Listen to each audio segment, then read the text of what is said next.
Rats on the beat.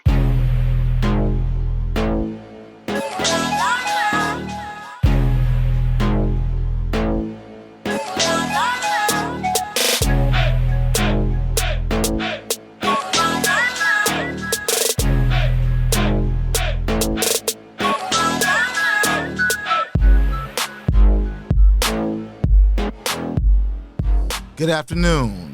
You're here with Solutions Only with Shawn G. Glad to have you. We're here. KGPC 96.9 FM and KGPC969.org online. I'm here with our guest, Dr. Jaseon Outlaw.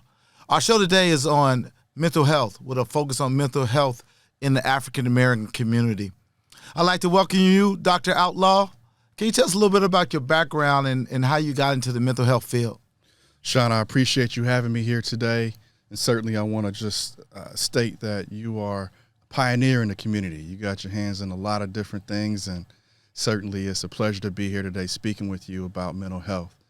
The way that I got into mental health, I kind of fell into it essentially just, as an undergraduate student at Southern University. Taking undergraduate courses, I found that I kind of had a little bit of a liking to abnormal psychology. That's the course that you get where you learn about the different disorders. And as an undergraduate, you're just getting information. This is not any sort of clinical practice, but I was interested in the different severe presentations, to be honest with you. I think we've all seen movies and we've seen TV shows where people have had some form or fashion of a mental illness, and it just kind of interested me. And so as I began to take courses in it, I found that I was somewhat talented at least being kind of a listening sort of ear, providing space so that people can tell their story, whether that's in an informal or a formal sort of capacity, and just kind of continue with it. And when I graduated from undergrad, it was time to go to graduate school. And so being from HBCU, kind of a nice little family. So my professors, they led me in the right direction, made sure that I understood the steps, as well as just the different essays and things you had to write to make yourself a good candidate to become accepted. So ended up doing that. And as I progressed through graduate school, it just kind of became normal, right? I think, when you've been in school for so long, I didn't know anything different than being in school. And so when I finally was ready to graduate and decided what I was going to do with my career, I made an active decision to move back to California, move back to the Bay Area, move back to Oakland, and make sure I provide services to our community, to people who look like us. So many times people take their talents and they move elsewhere and they thrive, which is all good and great. But of course, Oakland continues to need us. And so I feel like I'm a small ingredient to kind of some solutions here in Oakland. That is so amazing. And thank you for coming back home. For sure. We really need as much support. I want to give a mad shout out to Chantel Herndon, who this show is dedicated to. Sure. Also a mental health specialist, a close friend and partner of mine that recently passed away. And she is also the co-host of this show. She's still co-host as far as I'm concerned in spirit. She's here in spirit with us. So I want to make sure we recognize her. I'm always give her a shout out every episode that we do. Already miss her so much, but she's here in spirit with us. With that being said, can you kind of give us some data and some just some information on the state of mental health of the African American community? Yeah, and thank you for Chantel was someone who I had known for very long, but certainly her professionalism and her expertise in the field I recognize and certainly miss her already as well. So I want to give my own 50 cents to Chantel and Ashe for her spirit. She continues to be with us. Thank you. So the state of mental health, we're in a tough position. I mean, there's lots of different angles we can go with this, but I'll start with this. If you were to want to find a therapist of some sort, whether it's a social worker, a psychologist, a marriage and family therapist, or what have you, the way that you go about that, or the most common way, is to first of all ask your friends and people who you know. Do you know anyone who you can give me a referral for? And chances are they will refer you to someone like myself, who owns a clinic, and chances are high that there is no space, right? So most of our clinics are full. Most of us don't have any openings, and if we do, it may be 8 o'clock on a Tuesday when people are working, and so it requires a high level of flexibility to even achieve that. But I just want to start with that, is that we are inundated right now. The pandemic has added an additional layer to what was already an inundated field, and I probably could say if we were to, my own clinic, I could hire 10 to 15 new clinicians today, and they would be full by next week. Wow. And so that just gives you a pretty good idea of the need for mental health services. And then you add in there on top of it that stigma is starting to reduce itself within mental health as a whole. And so where once people may look at mental health as you had to be crazy to seek out mental health services, people are not looking at it that way anymore. I think there's been a lot of famous people who have kind of promoted mental health in some ways, and certainly I think the public sort of looks at that as like, well, if so-and-so can promote it, then it must be something I need to look better into. And so we're at a really difficult place with even just obtaining services, period. Interesting. And so that's one piece I want to add. But on a positive note, not to just give the negative, when Affordable Care Act first started, or before it started, I would have people who would contact my office for services, and they wouldn't have health insurance, and they would say, Dr. Outlaw, can you take $25? That's all I can accept. That's all I can afford. And we would say, yep, we're going to accept you. You know, we got openings. We'll make sure we accept you the best way we can. And that was the start. And then as Affordable Care Act kind of kicked in and began, we noticed that more and more people have health insurance, whether it's Medi-Cal, Medicare, et cetera, et cetera. So Affordable Care Act kind of opened up access to care for more people. And so you add in both the reduced stigma and you add in more people are insured, that's adding to the layers of kind of folks who are essentially looking for healthcare services and making it a little bit difficult for us to truly be able to fully provide those services. So do we not have enough therapists is what you're saying? 100% we don't. Oh, wow. I don't think that it's based off of ethnicity or age or anything. If you were to try to find any sort of therapist out there, and this is even before we're talking about specialists, right? So just because, broadly we have mental health, but within mental health we have grief, we have couples work, we have mood disorders, we have severe mental illness, and so not everybody sees all of those folks. And so when you're looking for a specialist, it can be even more difficult. And I have a case right now where I'm trying to find someone for a member that we have, and very, very difficult. But to answer your question directly, we do not have enough. I personally like to do shows and things of this nature to get people to see, a psychologist doesn't always have to have on a cardigan and a bow tie. They look just like you and I. And of course, the hope is that more young people decide like, oh, hey, maybe I want to pursue that career. And being a psychologist is a very mystical sort of career as well. A lot of people mix us up with psychics. A lot of times I get people who say, people ask me, what am I thinking? And I'm like, well, that's a psychic. We both have the prefix psych in it, but much different field.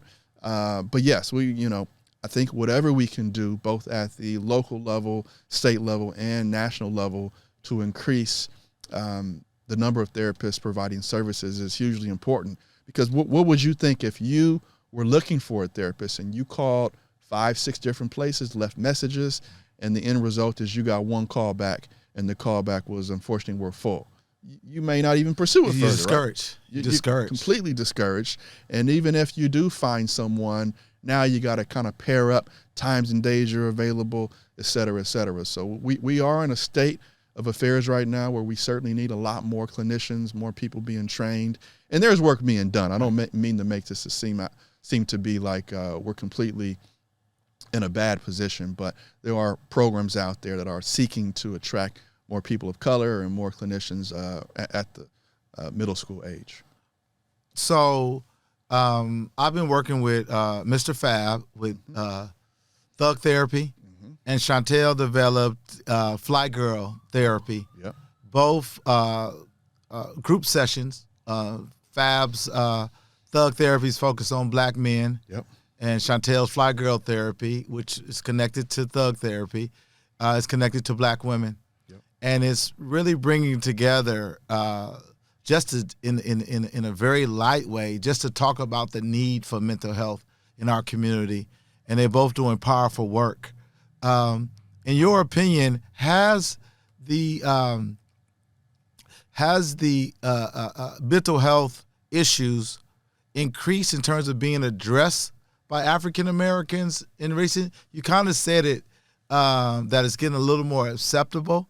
But I'm curious, is there any data that shows that black people or African Americans in particular, are seeking mental health help? And I say that because for many years, black men, I would say my generation and before, and you see it in Thug Therapy. Now, I physically see 300 black men that have not, reached out for mental health. Correct. And clearly need it. Correct. And clearly need it. And these were some of the toughest guys growing up here. Some of the toughest guys I ever see. Sure. Are in there crying and really opening their hearts to it. Yep. But I'm curious, is there an increase in actually seeking help now? Well, I haven't seen the data on it quite yet, but kind of anecdotally, I would say, once again, I think access to care makes it easier for people to kind of seek services, right? So think about it like this. If you didn't have health insurance, you might even subconsciously come up with an excuse of why you don't need services. No, that's for the people who are crazy, or no, that's not for me. Right. But the moment now you got access to it and all you're expected to do is pay a $10 copay or maybe no copay at all, now you might be a little bit more serious about it. Right. So I'm not sure, once again, I haven't seen the data on it, but I think I would be willing to bet my money that there's just a lot more people who are willing to look for therapists, who seek out therapy services and essentially just kind of take advantage of it. And so I would say that with some level of confidence. Now, you also add in the pandemic, the effects of the pandemic, right? And so aside from the physical pieces of it, you got people who are closer in proximity to each other. Let's say a husband and a wife or a boyfriend and girlfriend live together, and you were used to both kind of going out, conquering and dividing, handling their day. And now guess what? A lot of people are in the same space for longer periods of time. That can create some conflict, just as an example here. But, jobs are not as plentiful. Certainly we live in the Bay Area where it's really expensive to live, and you can have a job, but that doesn't necessarily mean that you're comfortable and that you feel as if you can cover your bills and still engage in some self-care and some entertainment. And so there's lots of different reasons of why people can experience both situational and organic levels of mental health illness. And let me just explain that just briefly. Okay. So let's say, for example, you lose your job, right? And now you're worried about where you're going to pay your bills. That's a situational factor. That can cause and lead to a depressive episode and to some symptoms. And then alternatively, you can have someone who has the best job in the world and they are financially free, they are independently wealthy, et cetera, and they can still experience a depressive episode, right? So that's the organic piece. That could be genetic, that can be something based on our neurotransmitters and things of that nature. And so a lot of times people think that you have to be situationally impacted to experience mental health conditions, and that's not necessarily the case. Well, as you know, this is solutions only, so let's talk solutions. I would give my personal example. I have had two very close friends of mine, close as we could be, two best friends of mine, both choose to end their own life. And didn't see it coming. Both well off, both extremely successful, both families. And I will need some solutions on how do the loved ones deal with the tragic loss of a loved one. Okay. And I've not only am I going through it, but I went through it before. For sure. I would say this, that what tips or what sort of tidbits can I give for someone going through it, meaning that a loved one, a friend, or a family member committed suicide. So for one, I have to, give a harsh reality, is that there is literally nothing that anyone can say or do that's going to make that situation better. Got it. Right? That is the reality. The grief process is a long-term process of coming to terms with the loss of someone, and essentially it differs from person to person. I have clients right now who they say, well, my loved one died a year ago. Why am I still experiencing this? There's no time period I can put on it for anyone that's going to be a solution to that loss. Right. Now, there are some people who, for whatever reason, they may have gotten to an acceptance phase quite earlier in the process, maybe 4 or 5 months, and they decided they're, where they were before. And in some respects, that can be a facade. Right. And sometimes people think that they're past it, and they're really not. But I want to say that first. Secondly, I do certainly want to recommend some form of therapy for people who have gone through this. Okay. And when I say some form of therapy, I really want to give a shout out to Thug Therapy and the other related Fly Girl. Fly Girls. Thank you for that. Those are providing forms of treatment. You don't have to work one-on-one in a formal capacity with the therapist for it to be treatment. It can be a close friend of yours. It can be a forum like Thug Therapy. It could be a pastor. It could be a mentor. It could be someone who you trust close enough to be your true, authentic self and emote with. So that's not always coming to my office. And so whatever that looks like for you, whatever feels comfortable for you, you have to engage in that. Alternatively, if you don't, you can imagine that the individual is probably isolating themselves, probably dealing with it themselves in a way that might make them consider, should I even be here any further, right? Self-care is big, right? When we talk about self-care, the first thing people think about is going on vacation or working out. Now, don't get me wrong, both of those things count. Right. But self-care is a whole lot more to it than those two pieces. And so I always encourage people, not just my clients, but I encourage people to make sure that they spend time thinking about what it is that qualifies as self-care for them.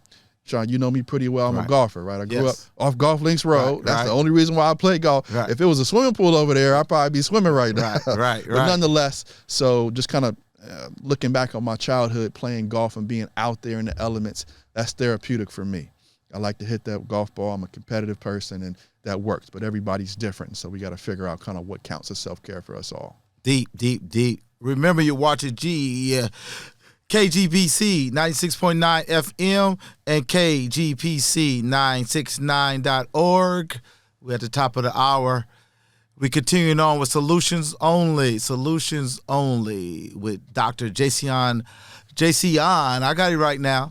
Outlaw. I love to say Dr. Outlaw. I appreciate it. Say it like that. Sure. And Shawn, let me even expand on a question you asked. I think that because you asked what solutions or what sorts of things do I have in mind for people experiencing loss, but also for the community as a whole, right? And so I'd like to just kind of start with being a human being is essentially a rush for resources, right? And so whoever the people are that are in power at the time, sometimes they can go a little strong with that and essentially not share or hoard the resources to a certain group of people. And so it's really difficult, and I'm not just talking about just black folks, but certainly black folks is relevant. We tend to get the crumbs, right? We tend to get the bottom of the barrel. Even if we are overly qualified and have a bunch of experience, we tend to be kind of second fiddle to a lot of other groups. And so that leads to feelings of worthlessness. That leads to lower income. That leads to, we can take a look at the schools in East and West Oakland and compare that to the schools in Piedmont, for example, in terms of their education, in terms of their resources, and we know the discrepancy, right? It's not a surprise. It's not a surprise that a random school in East Oakland would struggle to meet their age norms in terms of proficiency. And so what does that do when it comes time for high school, right? So now our students are a little behind or a lot behind, and now they're trying to catch up to compete to go to the schools such as you and I went to. Right. And that can be the start, right? And now if, by the time they graduate high school, they're trying to kind of figure out what's the next step for them. The streets are talking. and the streets are pretty powerful, and the streets can pull you in and provide you with what seems like a lucrative career. Right. But it certainly is short term, can lead to death and incarceration, et cetera, et cetera. But I just want to kind of say that we know with great predictability what leads to low income, what leads to some of the situations that can create situational factors of depression. And it's really, really hard. It's a complex thing. It's really, really hard to kind of figure out how to solve all these problems at once so that Oakland, right, Philadelphia, New York, LA, all the major cities in the United States are going through the exact same thing. How can we thrive under that circumstance? And it's easier said than done, right? Yeah, definitely that. What is your specialty? Because you broke down specialties before. I'm curious, what is your specialty? What made you choose that specialty? Then I'm going to ask you a solution question within that specialty. Most definitely. So my focus in running and being a clinical director of an outpatient clinic is mood disorders. So we're talking depression, anxiety, bipolar disorder, work-related stressors, right? So if you're going through some work stuff and you're trying to make sense of it, many times people are in toxic work environments that you may think, oh, well, that's just work. That can impact your relationship. That can impact everything. I do a lot of workers' compensation treatment as well. We also do couples work, family work. And so those are the major ones. Got it. Even within that, there's some kind of break-offs to it, but those are the major ones. And we are an outpatient mental health clinic, meaning that you can be seen in our clinic once per week. That's a routine health benefit, is therapy services once a week. Got it. For the most part, we don't need an authorization from anyone. There are a couple insurance companies that are a little bit unique, but yourself or myself, we could easily seek out mental health services just through our regular insurance. Now, it does give me an opportunity to just give a little tidbit that I am in the process right now with a partner of mine of opening up the next step, right? Okay. So if we're talking right now, one session a week, right? That is helpful for probably 70%, 80% of the population. But what about the population that we're referring to? We've even alluded to earlier, people who have a severe presentation. Maybe they have an addiction. Maybe they're going through suicidal sort of thoughts or homicidal sort of thoughts. 1 hour a week isn't going to do it. Got it. Right? So you have what we call both, well, first of all, on the opposite extreme, you have hospitalization. Right? So it doesn't matter what health insurance plan you have. You can be hospitalized for your mental health condition. And then a little bit beyond or before that is partial hospitalization. And partial hospitalization, you may not have heard of it before, but it's essentially going to a clinic from 9 o'clock in the morning to about 3 o'clock or 4 o'clock in the afternoon. You're getting a bunch of groups, you're getting a bunch of individual work, you're getting case management, you're getting psychiatric medications every day for 5 days in the week, right? And so that's a step down from inpatient work. And the step down from that is called intensive outpatient. Got it. Which is essentially from like 10 o'clock to 2 o'clock. And those two groups combine each other together, partial hospitalization and intensive outpatient, and then they kind of break off at some point to handle their own personal issues. But we're in the process of providing that service as well. And so there will be very soon in January a culturally competent clinic that provides that service for people who need more than regular outpatient. That's amazing. That's amazing.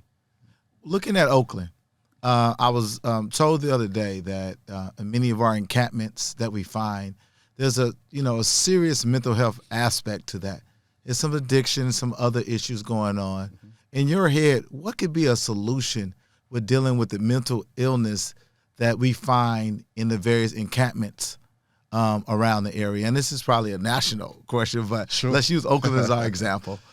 Well, it goes back to my point about resources, and I just kind of touched the surface on that. Okay.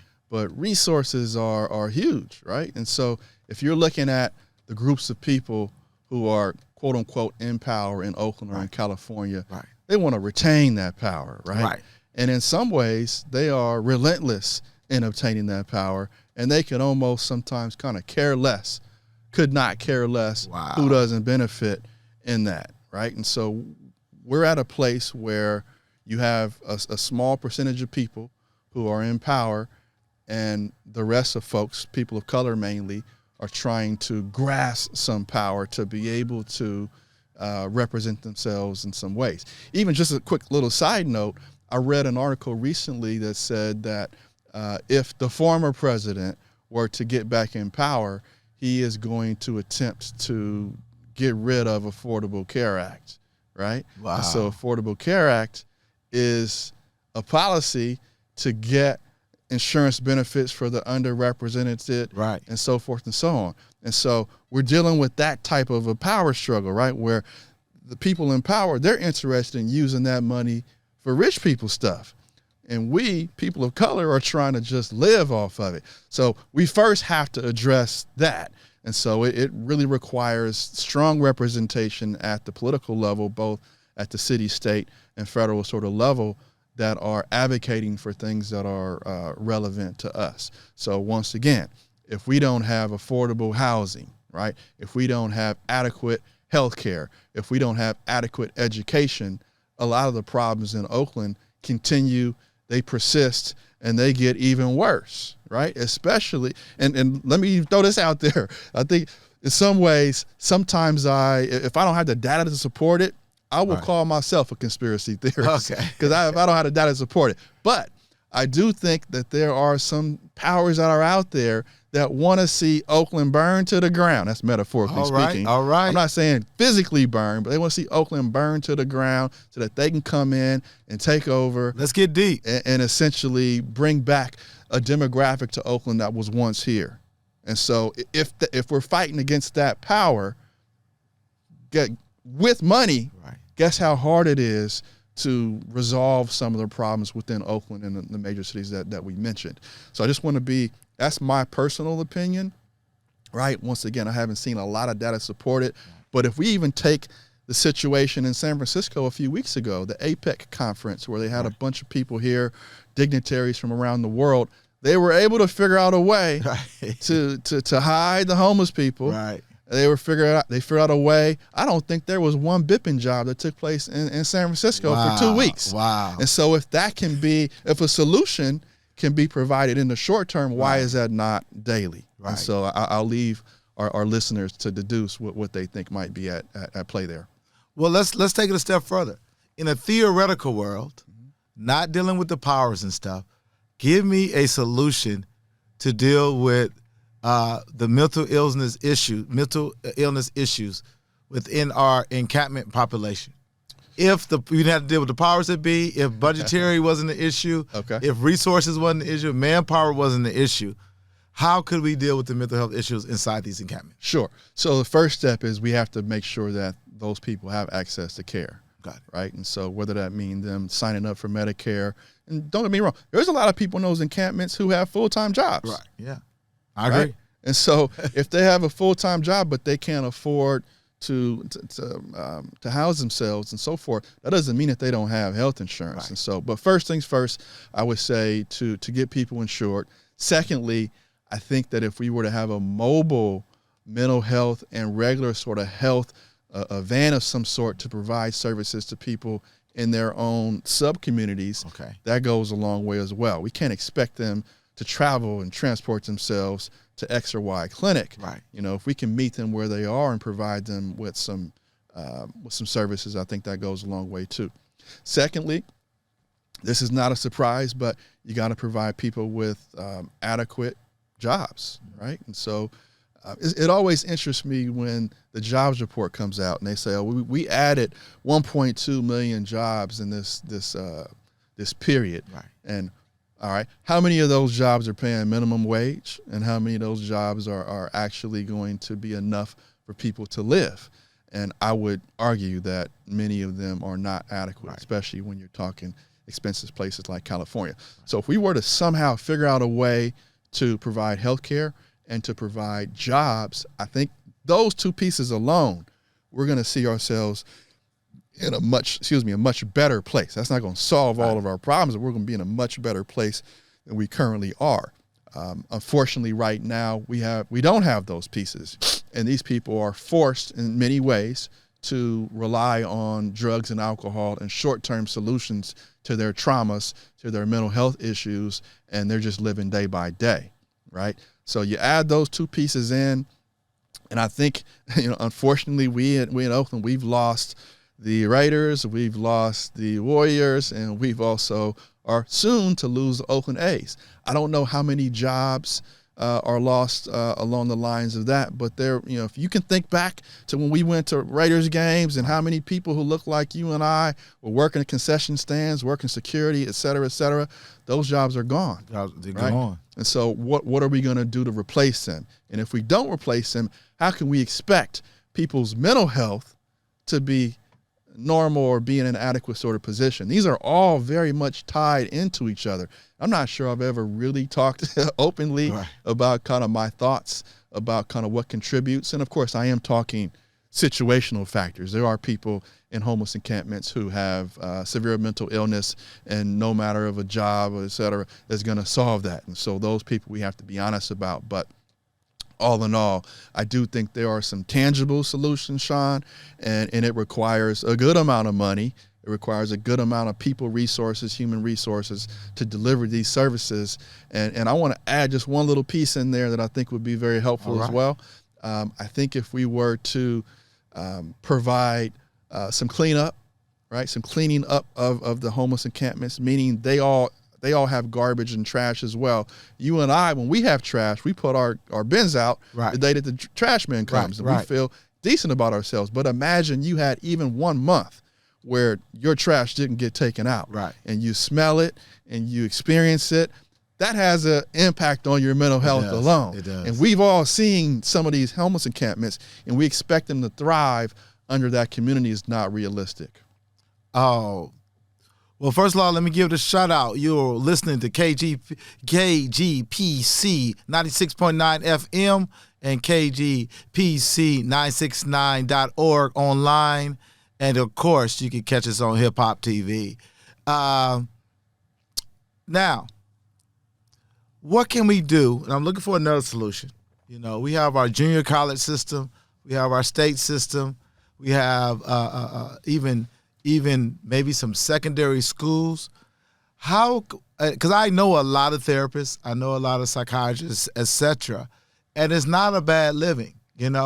How do we get more people into this field of study, especially knowing that African Americans in particular, we need the work. Sure. We're short on that, so it's like, how do we get more people to study? Because I think there's a thing out there that if you major in psychology or something, one, you got to get a master's. Two, you ain't gonna make no money. So you're like, sure. So a lot of I see working with a lot of college students. My own son was like, how much? So he went from psychology to business finance because his rationale was, how am I gonna make money with a psychology degree? I'm gonna go business finance. True. No, that's a real piece.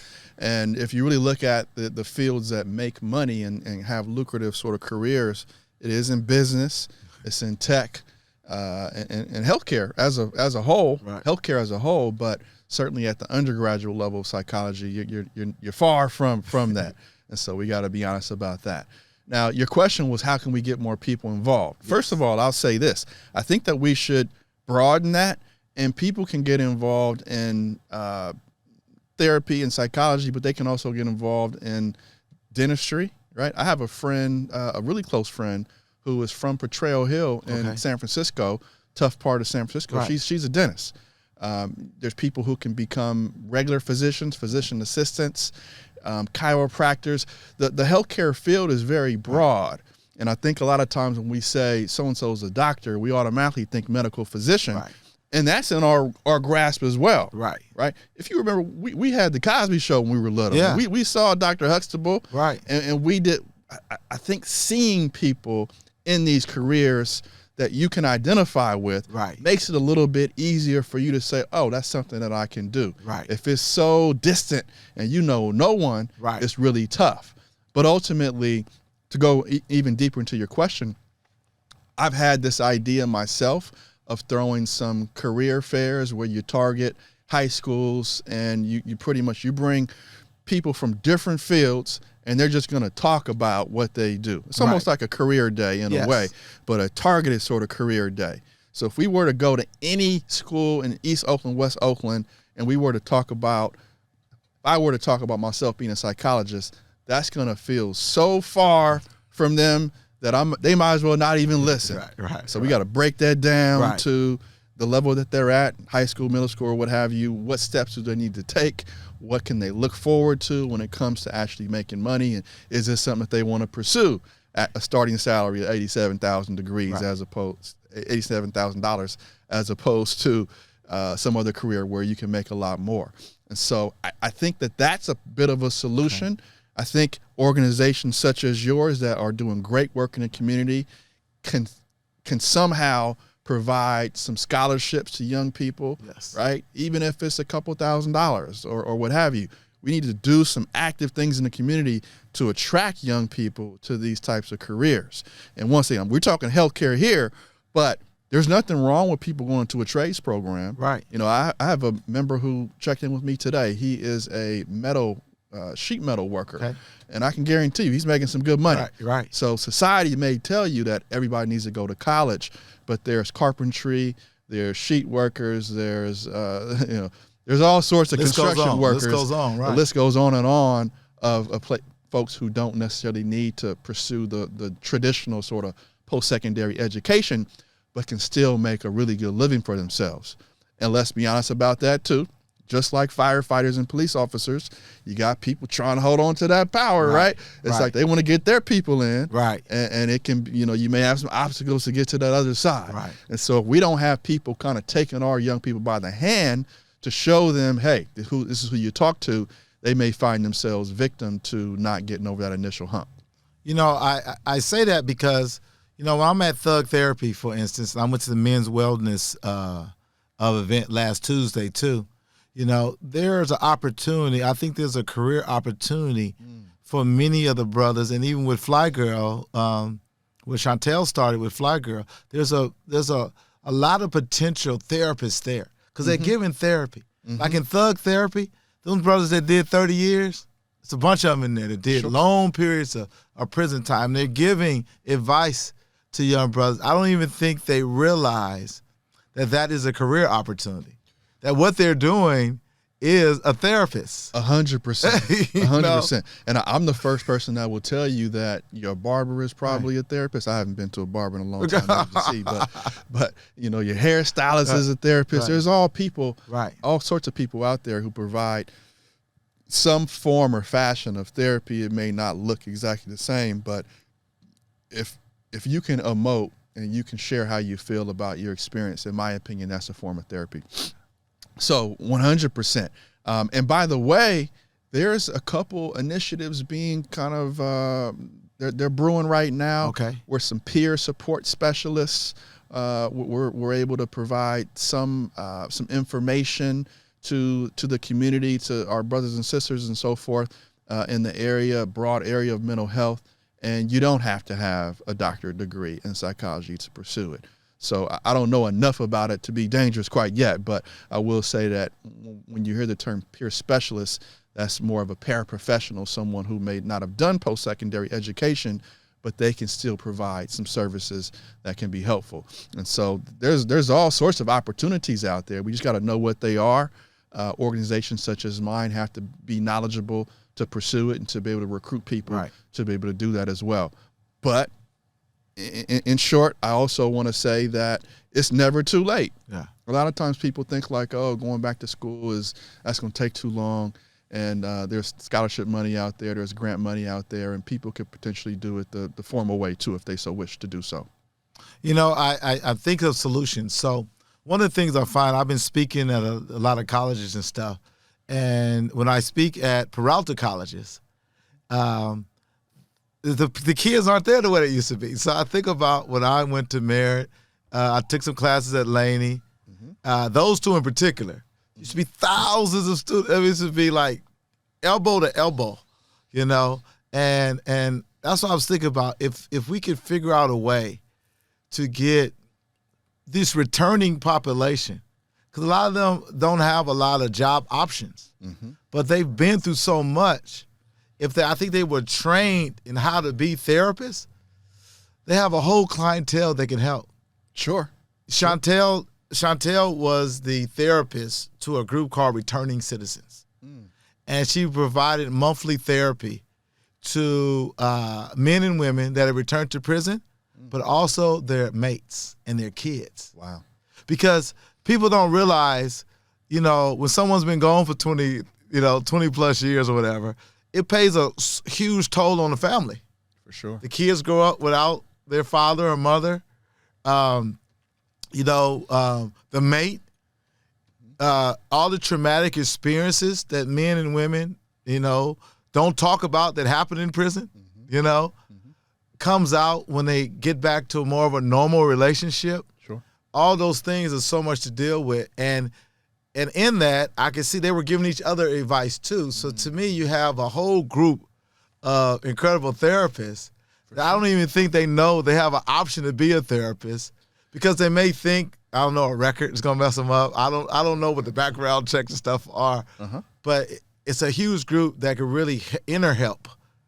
Agreed. Yeah, and a large part of what works in group therapy is people supporting each other within the group, right? Which is part of why Fly Girls and Thug Therapy is successful as it is because if I myself, Dr. Outlaw, go and talk to people and just lecture them for an hour and tell them you should do this and you should do that, that's not helpful. Right. But people who have had that lived experience and can say, hey, this is what I went through, and someone else feel like, oh, I went through that too. I'm not alone in this. Right. That's a large part of what makes the group therapy process effective.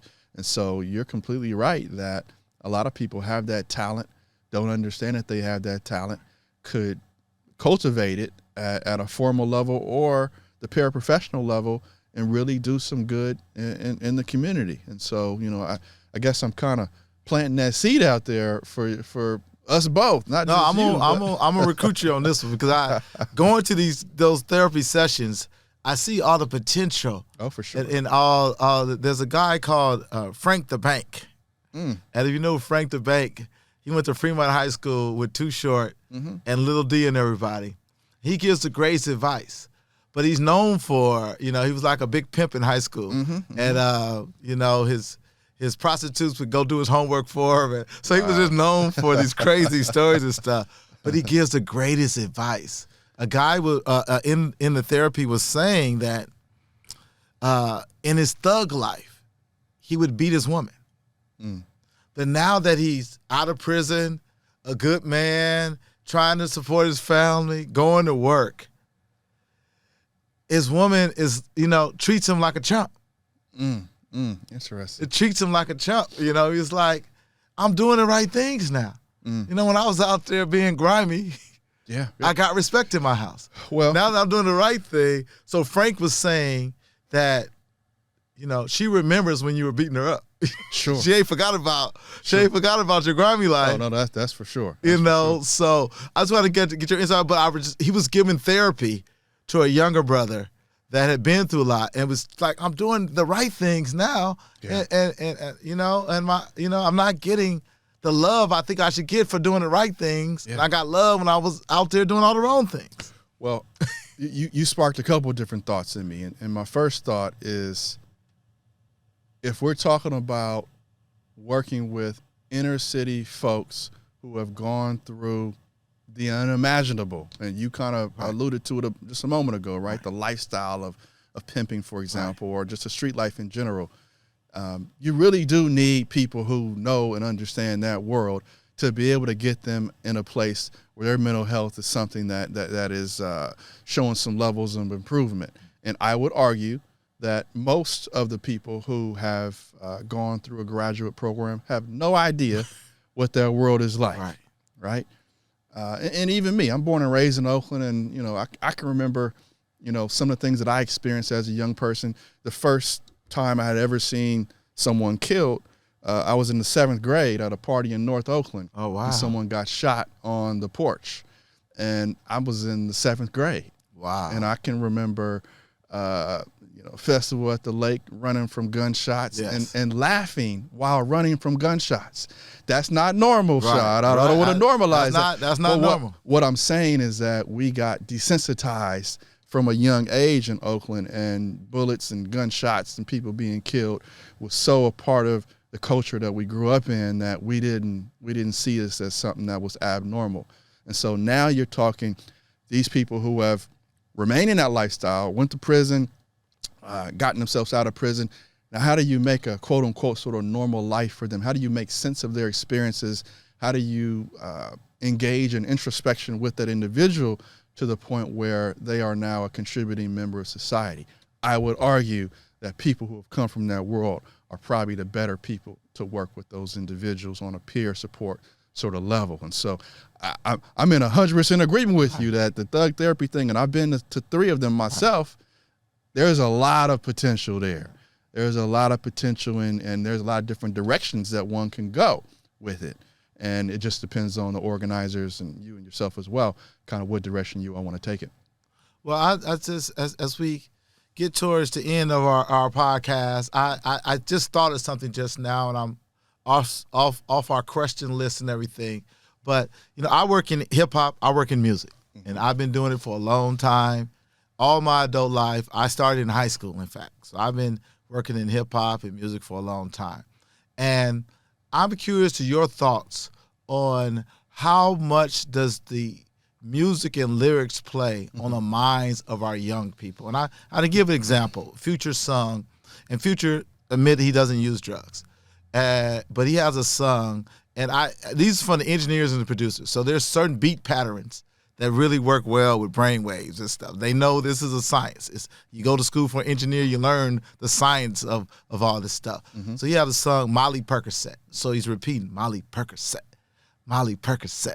And the beat is so melodic and everything. Mm-hmm. It's throwing in. And I kind of give that example because we grew up with Too Short. So Too Short was talking all kind of crazy stuff. Yep. And honestly, I love Too Short. Sure. But a lot of young people, you put when you got a headset and you're a 12-year-old, you listen to all that stuff, and you may think that stuff is real. Sure. They're going out and living this stuff. So now you have so many young people using drugs. That's why I use the example of Molly Percocet. So many young people experimenting with much heavier drugs. We're not talking weed or anything like that. They're going upstairs to the heavy stuff. In your opinion, does the music and the lyrics that come from the music, after hearing it over and over all day, kind of affect the psyche? This is, without being said, it does. Okay. Now, let me start my response with this.